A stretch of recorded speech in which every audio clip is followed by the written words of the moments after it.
വിവരമില്ല എന്നും വിവരമില്ലാത്തതാണ്. ഒരു ആൾക്കാർക്ക് വിവരമില്ല, ഓൻ കുറ്റക്കാരനല്ല, ഓനെ നമ്മൾ പേടിക്കും വേണ്ട. പിന്നെ നമ്മൾ പരിപാടി സംഘടിപ്പിക്കുന്നത് ഓല് നേരാവിച്ചിട്ടല്ല, ഓല് നേരാവൂല. ഓല് നേരായാൽ നമുക്ക് അത്ഭുതമാണ്. കാരണം മഹാനായ അഷ്റഫുൽ ഖൽഖ് സ്വല്ലല്ലാഹു അലൈഹി വസല്ലം തങ്ങൾ പറഞ്ഞത്, ബിദ്അത്ത് എന്ന് പറയുന്നത് നായക്കളകുന്ന പേവിഷ പോലെയാണ്. വേപ്പളകുന്ന നായാന്ന് കേട്ടിട്ടില്ലേ? അതിനാരെങ്കിലും ചികിത്സിക്കുമോ? അതിന് ചികിത്സിക്കൂല. നമ്മളെന്താ വേണ്ടത്? ആ വിഷം നമ്മളിലേക്ക് പകരാതിരിക്കാൻ നമ്മൾ ശ്രദ്ധിക്കണം, അല്ലാതെ ഓല് നേരാവൂല. ശരിയായ ഒരു സലഫിയായ മനുഷ്യൻ ഓൻ പിന്നെ നേരാവൂല. എന്തുകൊണ്ട്? അള്ളാന്റെ റസൂൽ പറഞ്ഞതാണ്, ഓൻ നേരാവൂല. പിന്നെ എന്തിനാ? നമ്മളോട് റസൂൽ സല്ലല്ലാഹു അലൈഹി വസല്ലം തങ്ങൾ പറഞ്ഞു, ഫയ്യാക്കും വയ്യാഹും, ആ വിഷം നിങ്ങളിലേക്ക് പകരുന്നത് നിങ്ങൾ ശ്രദ്ധിക്കണം, അവരിൽ നിന്ന് നിങ്ങൾ വിട്ടുനിൽക്കണം, അവരിൽ നിന്ന് നിങ്ങൾ അകലം പാലിക്കണം. അതിനാ നമ്മളെ ഈ പരിപാടി. നമ്മൾ വേണ്ടതെന്താ?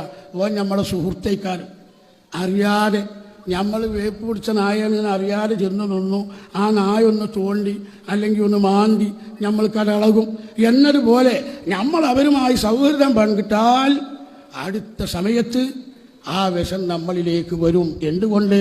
അനിൽ മർഇ ലാ തസ്അൽ വസൽ അൻ ഖരീനിഹി വകുല്ലു ഖരീനിൻ ബിൽ മുഖാറനി യഖ്തദി. കൂട്ടുകാരൻ ആരാ? അതെപ്പോഴും ശ്രദ്ധിക്കണം. എൻ്റെ കൂട്ടുകാരൻ സലഫിയ, അടുത്ത് സലഫിയോ, ഇതിപ്പോൾ സലഫിക്ക് പഠിക്കുകയാണ്. അപ്പം അതുകൊണ്ട് നമ്മളെന്താ വേണ്ടത്? അവരിൽ നിന്ന് അകലം പാലിക്കണം. അകലം പാലിച്ചിട്ടില്ല എങ്കിൽ ആ മുസീബത്ത് നമ്മളെ പിടികൂടും. ആ മുസീബത്ത് പിടികൂടിയാൽ അതിൻ്റെ ദുരന്തം എന്ത് സത്യം പറഞ്ഞാലും മനസ്സിലാവില്ല. ഒരു വഹാബിയായ മനുഷ്യനെ വിളിച്ചിട്ട് ആയത്തിൽ ഇങ്ങനെ ഇല്ലേ, അതിൽ ഇങ്ങളില്ലേ എന്ന് പറഞ്ഞു പോകും, ഉത്തരം മുട്ടിയാലും ഓൻ നേരാവില്ല. കാരണം ഓൻ എന്ത് പറഞ്ഞാലും മനസ്സിലാകുന്ന അവസ്ഥയല്ല അവനുള്ളത്. അപ്പം അതുകൊണ്ട് നാട്ടുകാരായ ആളുകളോട് പറയാനുള്ളത്, അങ്ങനത്തെ ആളുകൾ നമ്മളെ കുടുംബക്കാരായിരിക്കാം, നമ്മളെ ആത്മസുഹൃത്തുക്കളായിരിക്കാം, അവരുമായി നമ്മൾ ബന്ധപ്പെടുന്നതിനൊരു പരിധി വേണം.